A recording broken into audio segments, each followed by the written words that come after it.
খালি চলে আসছে ওরে আইও আইও এই আন্ডা বেগুন আইছিলাম আর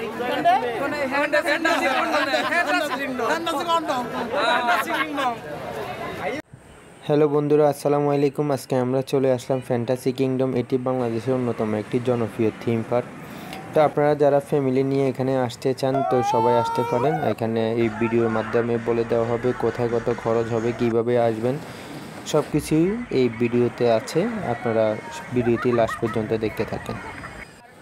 ফ্যান্টাসিতে ঢোকার ঠিক আগের মুহূর্তে চোখে ফুটলে এরকম সারি সারি সাজানো ফুল এবং মাথার মুকুট। যারা কাফল তাদের জন্য এগুলো একটা বেস্ট আইটেম, তারা এগুলো পছন্দ করে। তো ফ্যান্টাসিতে ঢোকার জন্য আমরা আস্তে আস্তে মূল গেট দিয়ে ভিতরের দিকে আগাচ্ছি। তো এখানে গার্ডরা আমাদেরকে চেক করে ঢুকাচ্ছে এবং বাইরের কোনো খাবার ভিতরে নিয়ে প্রবেশ করা যায় না। তাই তারা ব্যাগের ভিতর কোনো খাবার আছে কিনা সব কিছু চেক করে তারপর সবাইকে ভিতরে ঢুকায়। তো আমরা এখন মূল গেটেই আছি, আমরা ভিতরে ঢুকতে। তো ভিতরে প্রবেশ করার সাথে সাথে আপনাদের চোখে পড়বে এই দৈত্যাকার চাকা। এটাকে বলা হয় জায়ান্ট হুইল, মানে দৈত্যাকার চাকা। এর একটু সামনে যাওয়ার পর আমরা দেখলাম আহসান মঞ্জিল। তো এই আহসান মঞ্জিল সম্পর্কে সবাই জানেন। এখানে এটা হলো মিনি আহসান মঞ্জিল, শুধু প্রদর্শনের জন্য দেওয়া হয়েছে। তো সবাই এখানে আসতেছে এবং ছবি তুলতেছে। তো এর পাশে রয়েছে কান্তজির মন্দির। এই মন্দিরের আরেকটি নাম হলো কান্তনগর মন্দির। 18 শতকে দিনাজপুর জেলার স্থানীয় শাসক মহারাজা প্রাণনাথ এর ভিত্তিপ্রস্তর স্থাপন করেন। মন্দিরের সম্পূর্ণ নির্মাণ কাজটি সম্পূর্ণ হয় 1722 সালে তার পুত্র মহারাজা রামনাথের শাসনামলে। মন্দিরটি তার জটিল পোড়ামাটির জন্য বিখ্যাত। এখানে আরও রয়েছে ফুটিয়া রাজবাড়ি, যা রাজশাহীতে অবস্থিত। এর পাশে রয়েছে মিনি 7 গম্বুজ মসজিদ। 7 গম্বুজ মসজিদটি বাংলাদেশের দক্ষিণ পশ্চিমাঞ্চলের বাগেরহাট জেলায় অবস্থিত।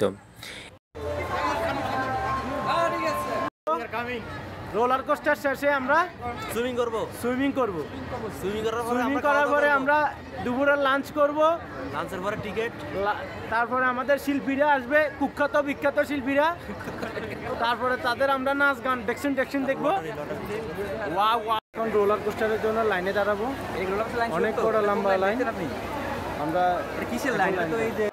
আমরা সবার লাইন ধরে আস্তে আস্তে সামনের দিকে এগোচ্ছি। আমার আর সহ্য হচ্ছে না কখন সেই কাঙ্ক্ষিত রোলার কোস্টারের কাছে গিয়ে পৌঁছাবো। আসলে আমরা ছুটির দিনে আসাতে অনেক বড় লাইন, আর কি বলবো, আমরা লাইনে প্রায় 1 ঘন্টা দাঁড়াইছিলাম। আমরা দাঁড়ায় থাকতে থাকতে থাকতে সবাই অনেক অসহ্য হয়ে পড়লো। এই যে পিছনে দেখতেছেন এইরকম আরও অনেক পিছনে আছে, যে এদিকে আছে, এদিক থেকে একদম অনেক কষ্টের ফলে সেই কাঙ্ক্ষিত রোলার কোস্টারের কাছে এসে পৌঁছালাম। তো আমি ভাবলাম আমি সামনেই বসবো, যেহেতু ভিডিও করব তাই আমি একদম সামনে বসলাম।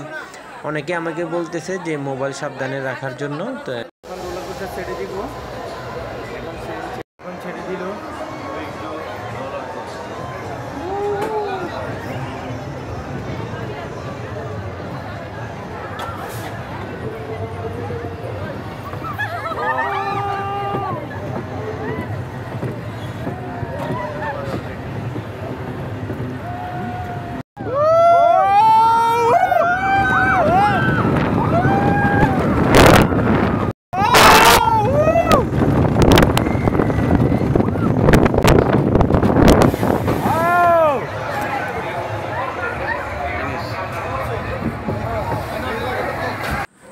রোলার কোস্টার শেষ করে আমরা সবাই আবার লাইন ধরলাম ফ্লাইং কার্পেটে ওঠার জন্য। এটা অনেক ভয়ঙ্কর, যাদের হার্টের সমস্যা তারা এটাতে না উঠাই ভালো, এটাতে অনেক ভয়ঙ্কর লাগবে। তো আমরা এখন লাইনে আসছি। লাইন থেকে আমরা এখন আমাদের টিকিট দেখাচ্ছি টিকিটম্যানকে। তো ও আমাকে ওঠার সময় বললো যে মোবাইল নিয়ে ওঠা যাবে না। তো আমি বললাম যে আচ্ছা ঠিক আছে। তো পরে কী করলাম, আমি মোবাইলটা পরে ওইখানে গিয়ে আবার চালু করলাম। আমরা সবাই প্লেন কার্পের উপরে বসলাম। এই যে প্লেন কার্পেট,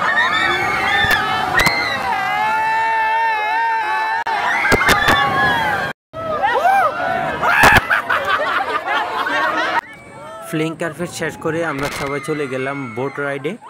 তো বোট রাইডে আমরা অনেক মজা করলাম। এটাতে এত ভয়ঙ্কর লাগে নাই, কারণ আগে অনেকবার বোট রাইডে ওঠা হয়েছে, যার কারণে এই বোট রাইডটা অনেক ভালোই লাগলো। অনেকে তো ভয়ে চিল্লাফাল্লা শুরু করছে। তো আমরা বোট রাইড শেষে আমরা ওইখান থেকে চলে যাব সরাসরি বোট রাইড শেষ করে আমরা আসার সময় চোখে পড়লো ফ্যান্টাসি ফান গেম। তো এখানে আপনাকে 20 টাকা দিয়ে বল নিতে হবে এবং 3টা আপনাকে চান্স দেওয়া হবে। 3টা চান্সে আপনি 9টি কোটা যদি পরিপূর্ণভাবে ফেলে দিতে পারেন তাহলে এখানে পুরস্কারের ব্যবস্থা করা হয়েছে। আমরা অনেক ট্রাই করলাম। পুরস্কার হলো ক্যাপ অথবা গেঞ্জি। সকাল থেকে ঘোরাফেরা করার পর অনেক খিদা লাগছে, তো আমরা পার্কের ভিতরে লিয়া রেস্টুরেন্টে আসলাম। তো আমাদের প্যাকেজ ছিল, প্যাকেজের মধ্যে আমাদের দুপুরের লাঞ্চটাও ছিল। তো আমরা রেস্টুরেন্টে ঢোকার পর দেখলাম অনেক সাজানো পরিপাটি, অনেকে এখানে লাঞ্চ করতেছে। সবারই হয়তো কারো প্যাকেজ কিনা হয়তো কিনা না। তো আমাদের আইটেমে ছিল 2 পিস বিফ, 1 পিস চিকেন, একটা ডিম আর একটা ফিট। তো লাঞ্চ শেষ করে আমরা যখন রেস্টুরেন্টের নিচে নামলাম তখন রেস্টুরেন্টের পাশেই অনেকে দেখলাম যে বাম্পার কার রাইড করতেছে। তো আমরা আজকে একদিনের জন্য ছোট শিশুর মতো হয়ে গেলাম, সবাই মিলে ভাবলাম যে আমরা বাম্পার কার রাইড করি। তো সবাই আমরা লাইন ধরলাম, লাইন থেকে পরে বাম্পার কারে উঠলাম। তো সারাদিনে যতটুকু মজা করছি সবচেয়ে আমাদের আনন্দ হয়েছে বাম্পার কারে, যার কারণে আমরা সবাই মিলে 3বার করে বাম্পার কারে উঠছি। তো আমরা বাম্পার কার শেষ করে আমরা এখন চলে যাব সরাসরি সেই কাঙ্ক্ষিত ফ্যান্টাসি ওয়াটার কিংডম।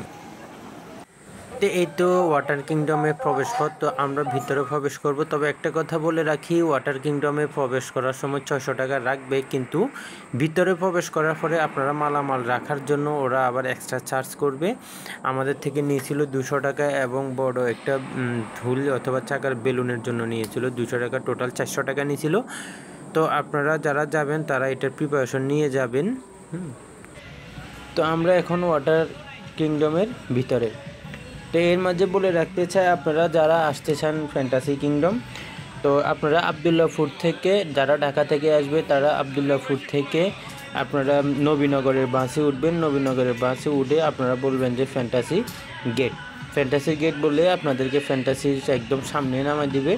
তো ভাড়া নেবে 20 টাকা।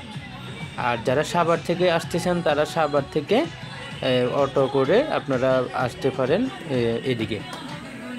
তো আমরা এখন ওয়াটার কিংডমের একদম সামনে। আমরা দেখতেছি গানের তালে অনেক মানুষ নাচানাচি করতেছে। আমরা তো সবাইকে দেখে আমরা আর আমাদের লোভ সামলাতে পারলাম না, আমরাও সাথে সাথে পানিতে নেমে গেলাম এবং সবার সাথে আনন্দ তালে আমরা নাচতে থাকলাম। পানিতে ডুব দিলাম, আবার পানি থেকে উঠলাম, আবার নাচানাচি করলাম।